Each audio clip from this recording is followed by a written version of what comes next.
Alors, juridiquement parlant, on reçoit pour vous Aimé Mozart Elisha, juriste et communicateur. Bonjour Aimé Mozart Elisha. Bonjour Stéphanie, bonjour à tous les téléspectateurs qui nous suivent en ce moment. Voilà. Tu as déjà fait d'elle ta madame? Oui. Oui. Voilà. Est-ce que j'ai le choix? Lui, il a sciencé. Est-ce que j'ai le choix?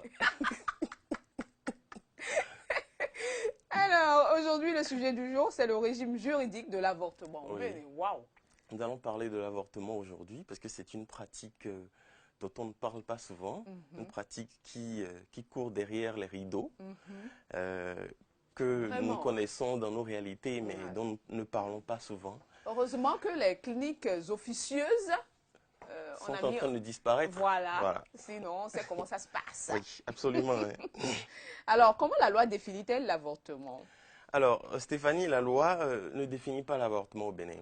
Et c'est une particularité. La loi ne dit pas l'avortement, c'est ci, c'est ça. La loi ne définit pas clairement la notion de l'avortement. Okay. Mais il faut déjà comprendre que lorsque le législateur parle d'avortement, il parle tout simplement d'une interruption du processus de gestation, du développement donc de l'enfant qui commence déjà dès la conception par la fécondation, qui se poursuit par la croissance de l'embryon et qui se termine, qui s'achève à la naissance. Donc, on dira alors qu'il y a avortement lorsque, d'une manière ou d'une autre, on procède à l'interruption du processus de gestation d'un embryon, d'un fœtus ou d'un enfant tout court qui est dans le ventre de sa mère, dans le sein de sa mère, et donc en l'empêchant ainsi de venir au monde de naître, tout simplement. D'accord. Est-ce que c'est possible que l'avortement soit autorisé au Bénin? Dites-moi non.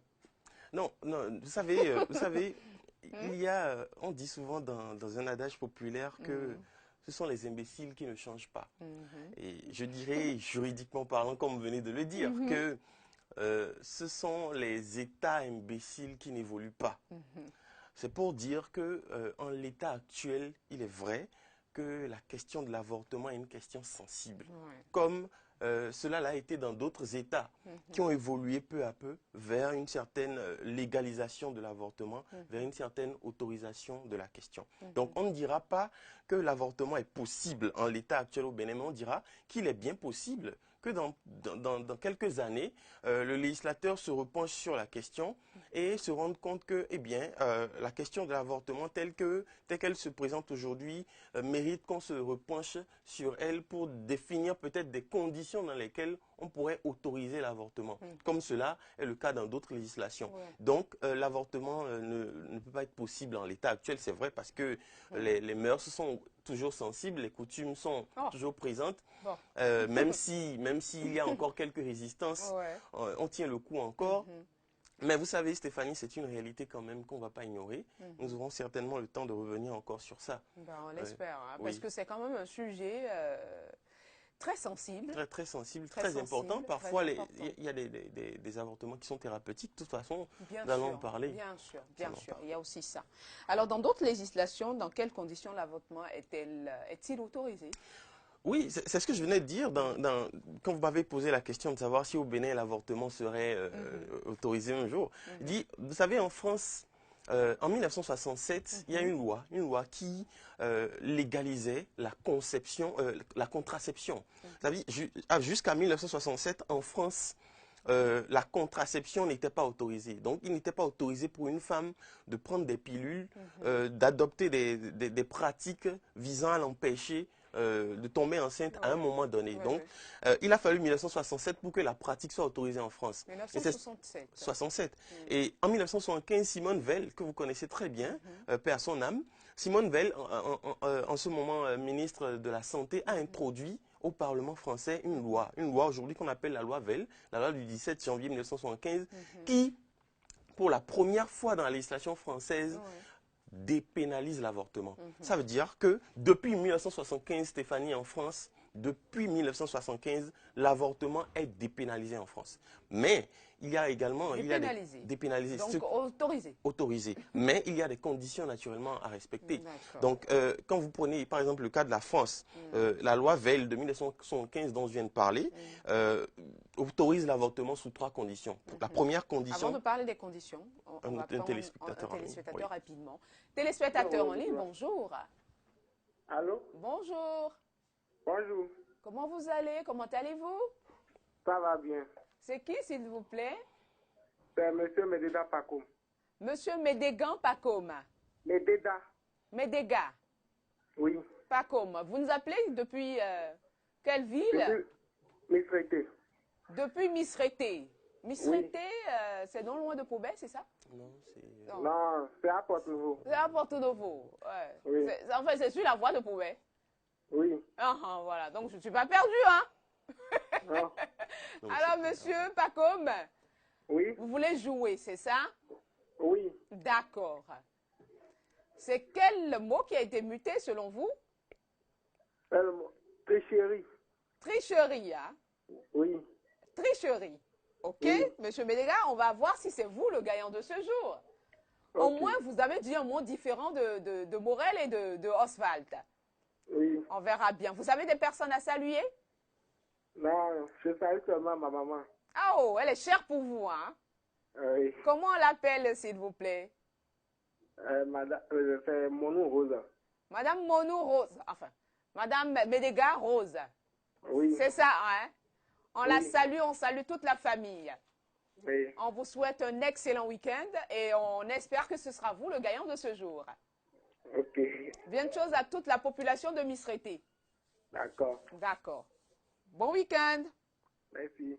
Alors, on parlait des 3 conditions. Oui, on parlait des conditions dans lesquelles, en France par exemple, dans d'autres législations, comme en France, l'avortement est autorisé. Donc je disais que la première condition pour que l'interruption volontaire de grossesse soit autorisée en France, eh bien, il faut la volonté de la mère. Donc la mère doit expressément donner son accord pour l'interruption volontaire de grossesse. La deuxième condition, c'est qu'il faut des autorisations d'experts, de médecins experts assermentés qui sont dans le domaine et qui maîtrisent les contours de l'avortement dont il s'agit. Et la troisième condition, c'est qu'il faudrait qu'il n'y ait pas d'autres alternatives pour pallier le mal peut-être qui pourrait naître de cet avortement. C'est-à-dire?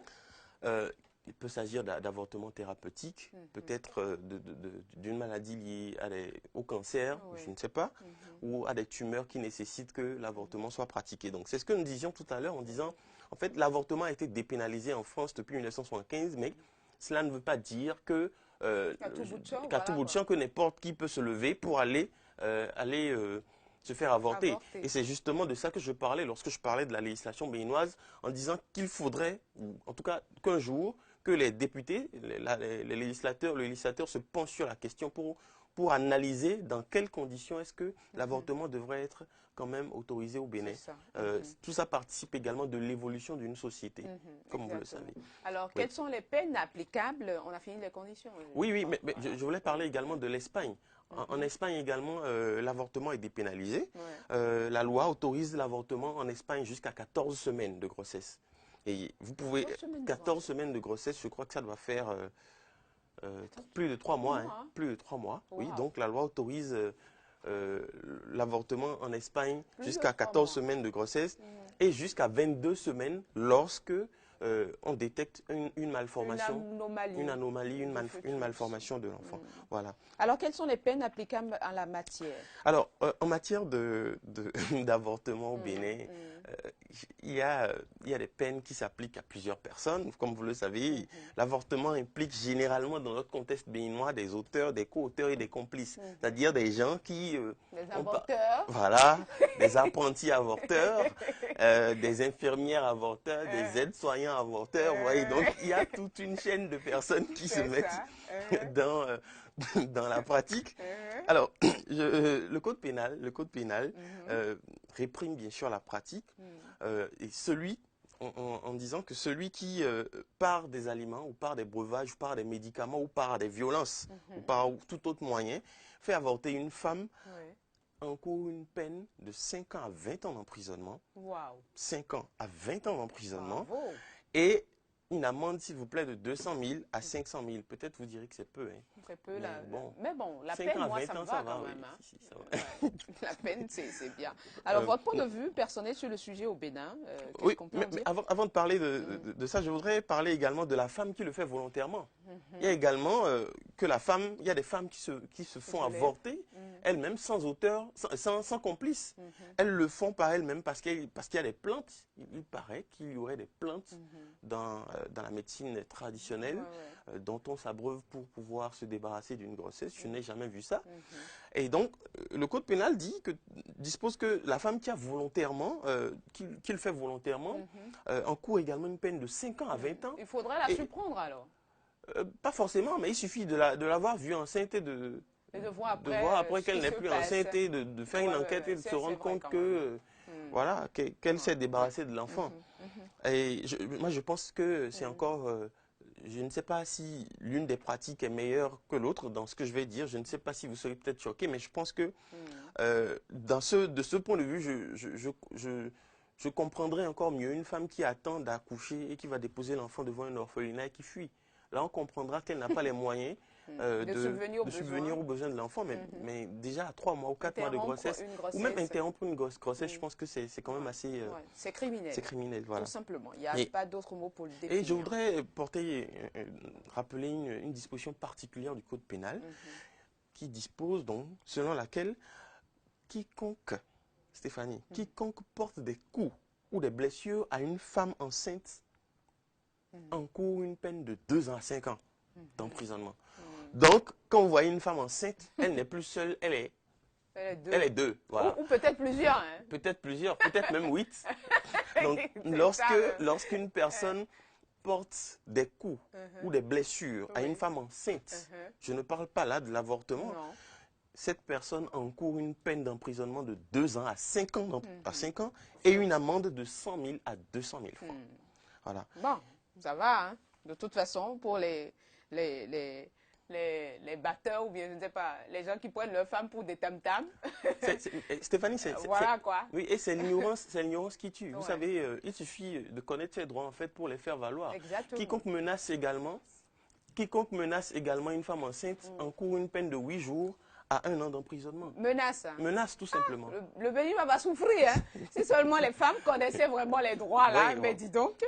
Mais on connaît, hein. Comme l'a dit Maître Marie-Élise Wedo, on connaît, mais parfois, on se tait. Voilà. On choisit le silence et on subit. On connaît le droit au Bénin. Oui. On connaît. Vous savez, le Béninois est très intellectuel. Hein. Très intellectuel. On connaît la loi, on connaît tout ce qu'il y a autour, la juridiction, mais on préfère se taire et subir. Et après, c'est les conséquences. Voilà. Malheureusement. Merci beaucoup, Aimé Moussa Elisha, juriste communicateur. Je ne vais pas finir sans inviter les téléspectateurs à consulter la page Facebook Légi Bénin pour revoir tous nos articles sur des sujets de droit très intéressants, des sujets qui vous concernent dans votre vie au quotidien. Allez sur Facebook, tapez Légi Bénin, abonnez-vous, aimez la page et abonnez-vous et consultez dans votre navigateur le site www.legibénin.net pour en lire davantage. Davantage sur l'avortement. L'actualité juridique, qu'est-ce qu'il y en a plus ça? Ou bien c'est à cause de beaucoup de choses qui se passent là? On ne peut plus en parler. Non, ce n'est pas ça, Stéphanie, ce n'est pas ça. C'est vrai qu'on aura peut-être le temps, peut-être la semaine prochaine, on aura le temps de faire un décryptage de la loi portant création de la Cour de répression des infractions économiques et du terrorisme. Nous allons décrypter la loi. C'est ça. Voilà, nous allons décrypter la loi. Nous allons faire une analyse objective. Et il faut rester tranquille. en espérant rester en sécurité après avoir tout le monde reste tranquille. Le pays est tellement calme ces jours-ci. Oui, hein, oh, j'adore le Bénin. Merci beaucoup, Aimé Moussa Elisha.